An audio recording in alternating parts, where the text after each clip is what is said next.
On Friday nights from October 1994 to November 1997, the TV show Strange But True, hosted by Michael Aspel, would have families gathered around to hear gruesome and terrifying stories from ghosts to alien abductions. Here are the top 5 scariest of their reconstructions of ghostly events. Dover Castle. Dover Castle, the fortress guarding England's shores from the Iron Age to the Second World War, perched high on the Dover Cliffs, is one of the most haunted places in England. Dubbed Hellfire Corner, the gloomy corridors in the castle have become a favourite among ghost hunters. In the episode of Strange But True, they reconstruct an event of a tour guide taking 20 people around the repeater station.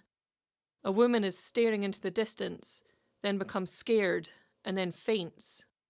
She says she saw a man at the end of the corridor tinkering with the equipment she thought was part of the tour.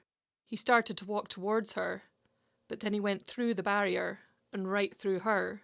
Staff have lost count of the stories and encounters that have been told to them by visitors, and sounds they assumed were effects when there are no sound effects used in the castle.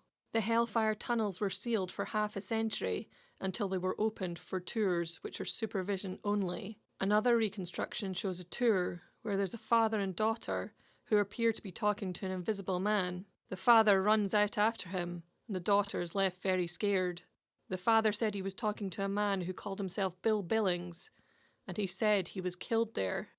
Investigators also took instruments there and saw and recorded poltergeist activity, which included the violent rattling of a door.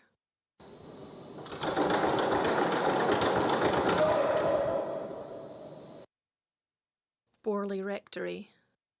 Borley Rectory, which was built in Essex in 1862, has been called the most haunted place in England.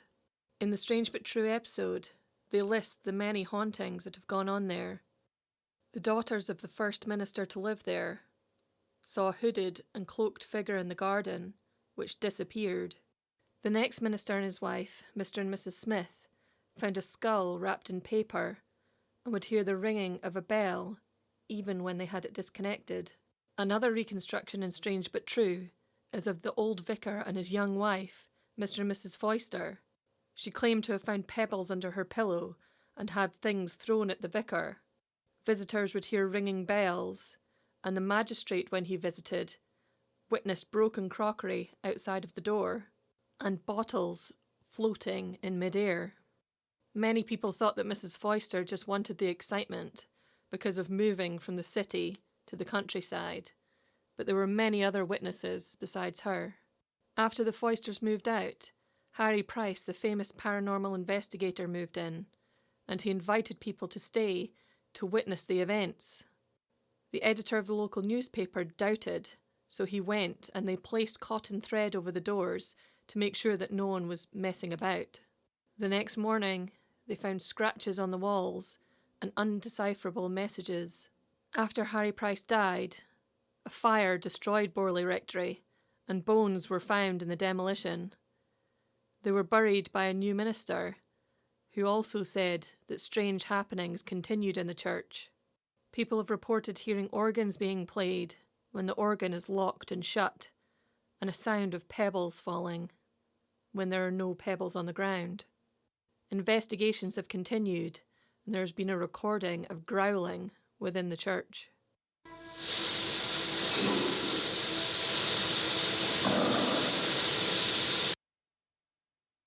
Muncaster Castle. Muncaster Castle is a private estate and family home of the Penningtons, who have lived there for centuries. They and their visitors have reported several terrifying occurrences. Footsteps would follow one of the family to his study and also alarm his dogs.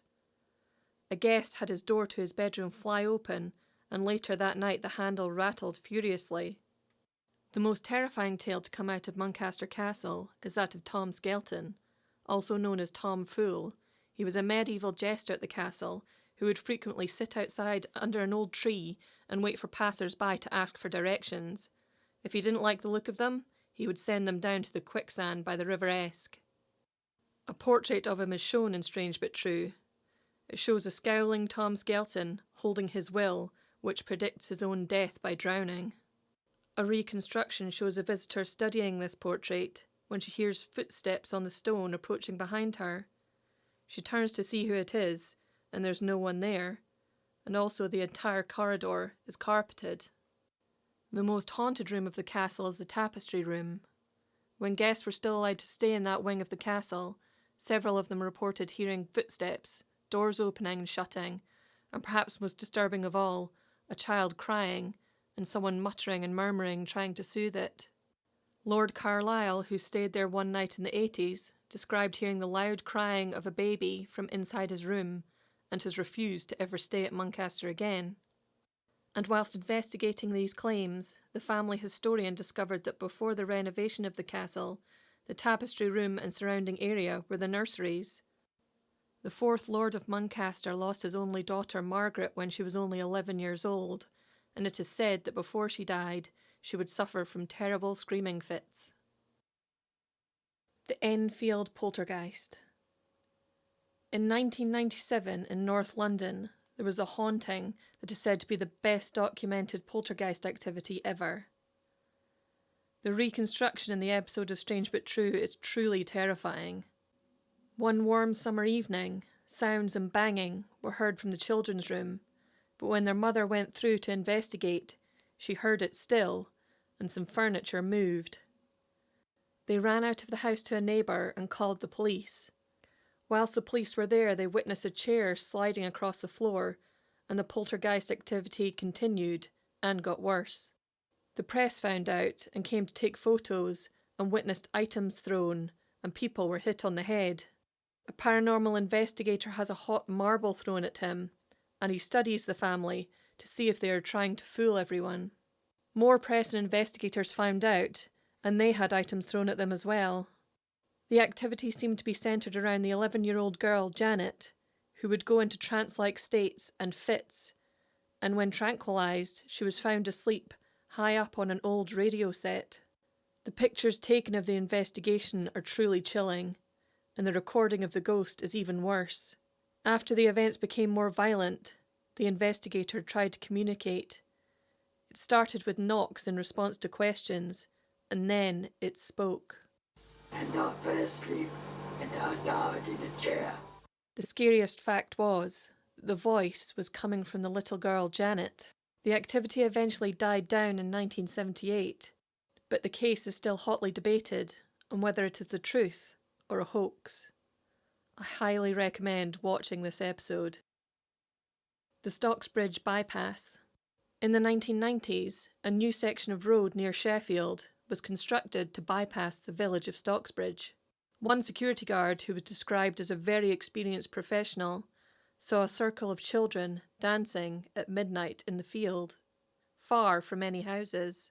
After he watched for a while, they disappeared. Some believe that the building works on the bypass has disturbed something. Two more security guards saw a monk-like figure on the bridge. They shone headlights, which went right through the figure before it disappeared. One security guard quit 3 days later, and both were extremely distressed and crying. They went to the police, who joked about going to the church instead of them, but they did. The police were then forced to investigate when the security guards refused to leave the church. The police sat in their car on the bridge at night, and the ghostly figure of a monk appeared at each of their car windows. The reconstruction is a terrifying scene. A runner also witnessed a figure with no face except a nose and eye sockets, standing in the road, not on top of it. History has shown that a monk was buried on hallowed ground near the bypass, and the road was opened on Friday the 13th. Strange But True is available to watch on YouTube or Amazon.